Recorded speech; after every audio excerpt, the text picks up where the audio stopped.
dalawa. Di ako nasasabi ko na makita tayong dalawa. Kasi sa sobrang tagal na natin hindi siya nakikita. At ngayon na natin siya makikita, kuya. Teka lang pala kuya, ilan pala ang sinahod mo ngayong buwan? 2 piso? Sapat na ba yun? Madali lang ba kitain yun? Kasi gusto ko kasi nga bayaran yung binibintang sa akin. Hindi ko naman kasi talaga yun ninakaw eh. Oo nga kuya, hindi nga ako doon. Tara na nga kuya, baka mabuta pa tayo ni Padre Salvin. Padre Salvin, payagan niyo na po ako makita ang aking inay. Hindi po talaga ako ang nagnakaw ng 2 onso. Padre Salvin, payagan niyo na po ako. Hindi po talaga ako nagnakaw noon. Na hindi nga po ako marunong magbilang at hindi po rin po ako marunong maghawak ng pera.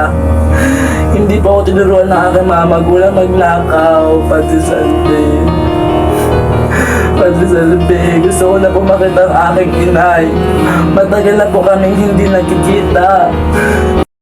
Bakit ganito ang buhay namin, Panginoon? Araw at gabi nagtatrabaho kami ni Kuya Basilio. Hindi lang kami nakaranas ng ginhawa. Hindi naman ako ang nagnakaw ng 2 onsa. Bakit nila ako pinaparusahan? Hindi ko alam kung paano ko papatunayan ang aking sarili. Sa kanila, isa lang akong hamak na sakristan na walang boses at laban kung may hustisya lang. Sana hindi kami pinanganak na mahirap. Sana si inay tuwing gabi ay hindi umiiyak. At si Kuya Basilio na sana'y hindi naghihirap para sa akin. Ngunit hanggang kailan ba ito? Hanggang kailan magpapasakit ang mahihirap habang ang mayayaman ay nagpapakasaya lamang? Kung ito ang buhay na nakalaan sa amin, sana'y dalhin mo na ako, Panginoon, upang hindi ko na maramdaman ang gutom, ang takot at ang hirap ng buhay, upang sa ganon ay maranasan ko ang magandang buhay na walang pang-aapin.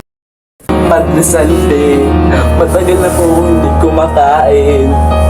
Gutom na po ako. Gusto ko na po makita ang aking mga magulang, si inay, si Kuya Basilio.